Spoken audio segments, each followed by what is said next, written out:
There we go. Smart Sheffield news for December 2020.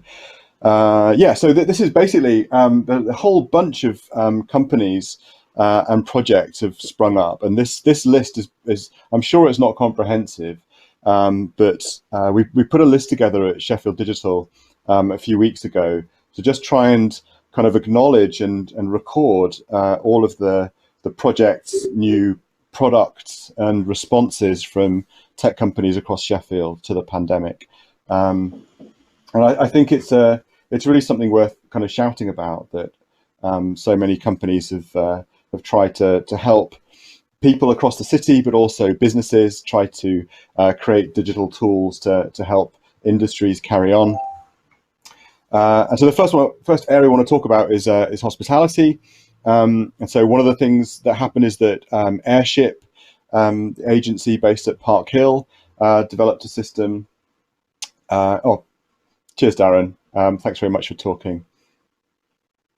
And I'm sure I'll catch up with you soon.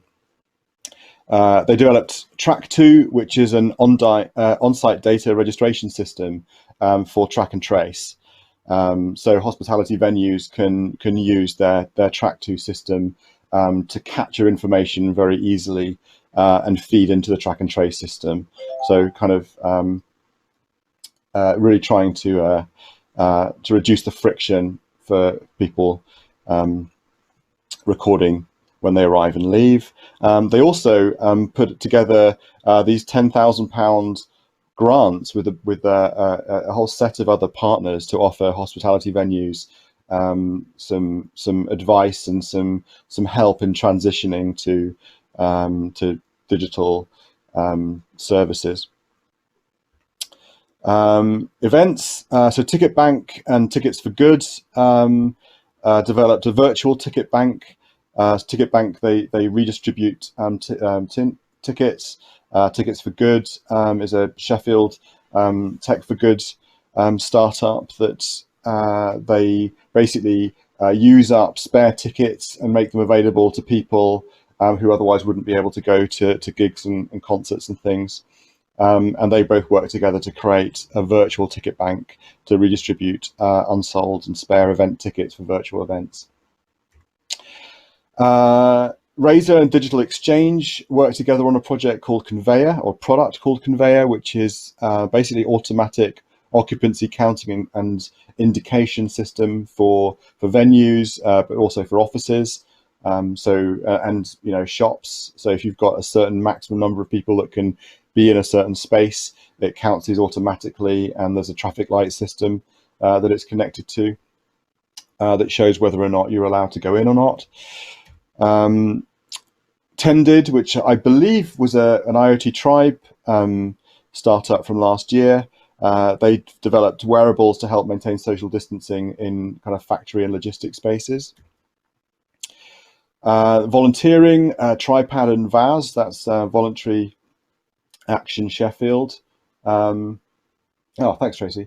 Voluntary Action Sheffield worked together to create a customized version of Tripad's recruitment software to manage all the volunteers. So there were obviously thousands of volunteers, people volunteering to help the community when the pandemic started, and VAS were really struggling to keep on top of who had volunteered and what they were capable of and where they were. And so Tripad, who operate one of the largest recruitment data platforms in the country, basically spun up a new instance of their platform and customized it to manage all of the volunteers that had contacted VAS. Food and retail, there's been a huge response around food and retail with CityGrab, Chef, which I've talked on Smart Sheffield News before about. What's it called? There's a startup that's based out of Skipton that collects together or aggregates demand and e-commerce for a number of shops and outlets in a particular place, and then manages the logistics. So you can essentially use your local shops as if you were ordering online from a single place. And Chef have used their platform to allow that to happen for more market. So you can now order your groceries from More Market through Chef's platform. And it's all collected together in one place and delivered to you as a single delivery. 3 Miles also, they've been bringing local shops and grocers onto their platform, and you can order online food from a local grocer rather than a supermarket.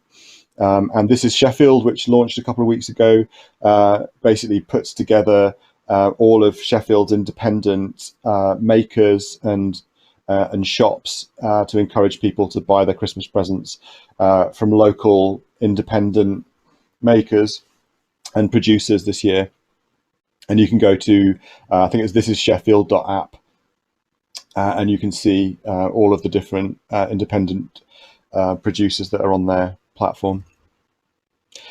Communications, so MeetupCall, based out of Doncaster, offered discounts and free conference calling with their virtual receptionist. Also Natterhub, which is one of the Twinkl Hive startup cohort. They accelerated the launch of their social communications tool for schools. So it's basically a safe social media environment for schools to teach kids about social media practice, but also to provide a good communications medium that conforms to social media standards rather than email and other forms. And of course, EdTech, so Twinkl and other EdTech companies offered their resources for free for home learning at the beginning of the outbreak, and I think Twinkl still do offer them for free, or certainly a big chunk of them. And then the digital divide. So WANdIsco, together with Sheffield Star and some other partners, started laptops for kids. So they're getting donations of unwanted laptops from companies and organizations and distributing them, refurbishing them and redistributing them to kids and families that need them. And Donate Your Tech is an attempt to create a platform to allow people to easily donate their technology and have that go to people that need it as well. That was set up and has been progressed by members of the digital community here. Right, that's it. Just to say, please join the mailing list. Go to smartsheffield.city and you'll see you can add your email and join the mailing list. If you've got anything that you'd like us to cover in a future episode, edition of Smart Sheffield, email me at info@smartsheffield.city. Go and follow us on Twitter @SmartSheffield. And hopefully we'll be able to do some more of these type of events in the new year. And on that note, I'm going to thank all of our speakers. Thanks very much for coming along and letting us know what you've been up to.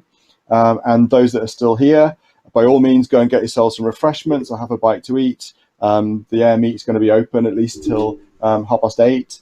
Have a seat at a table, move around, talk to each other, and let's do some networking as if we were all in the same space together, eating pizza and drinking various alcoholic or non-alcoholic beverages. Thanks very much, everyone.